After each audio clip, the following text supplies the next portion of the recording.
what's actually going on in the world. Let's kind of get objective about, because a lot of people are kind of looking at the death and devastation and destruction that's being caused to our atmosphere and the environment and the oceans and the carving down the rainforest and going, it's terrible. And then on the other hand, there's a lot of people who are really, consciously, intentionally causing massive healing and restoration and regeneration. There's a lot of good things happening too. And I guess, a lot of people I talk to are kind of holding their breath, wondering which way is it going to go? Is humanity going to make it on this earth? Because a lot of people are going, there's no way we're not going to make it. My own sister said that to me recently. She said, there's no way, Pat, we're not going to make it.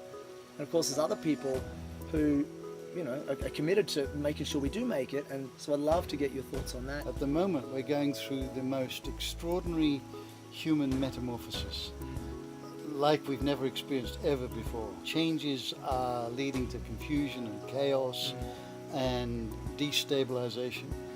I always look at nature to see what is the metaphor that is reflecting on the human family.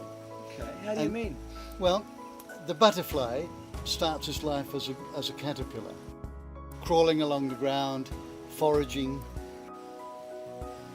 and then just prior to its transformation, it gorges itself on leaves, just fills itself.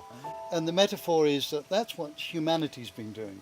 We've been greedily foraging on consumerism and materialism, on the resources of that precious planet Earth. And we've just been feeding off that. Now the caterpillar goes through its process of creating a chrysalis, and within that chrysalis virtually dissolves to quantum soup, knowing that it is dying. Right? Yeah. But the butterfly, whose elements are in there, is conscious of its awakening and its emergence into a beautiful, beautiful insect that can shine love and beauty on the world and fly free from the entrapment. And I see that as a perfect metaphor for the human race. A beautiful, beautiful metaphor.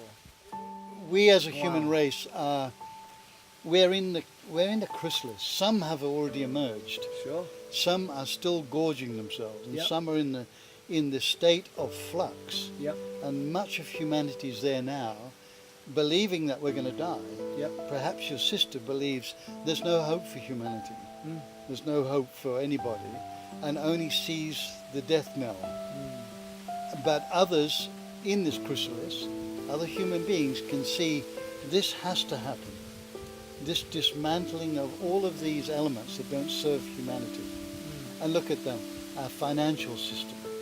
We're a debt-ridden planet. Our food production and the bastardization of natural foods. Our political system. I won't go too far into that one. Right? Our religious structures, our education system, all facets of life that don't serve humanity and don't serve the greater good are being systematically dismantled. Right? And that's the bigger picture.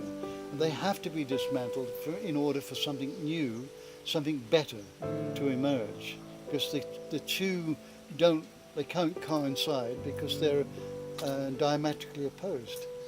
I'm filled with new hope in this moment, going, we are dying and it's okay. Yes. Not like, we don't want to die, as the caterpillar might be in the chrysalis going, what's happening to me? And knowing that maybe part of it knows, part of it doesn't know, who knows what a caterpillar knows, but right now, I know butterflies are coming, right? I'm butterflying, we're all beautiful. Yeah, and nature has shown us this. Exactly, it's not like some crazy idea that we've had. It's like there's evidence to support it. Every gardener knows. Yes. As a core, as a sovereign being, we will survive this and develop and create something better. Wow.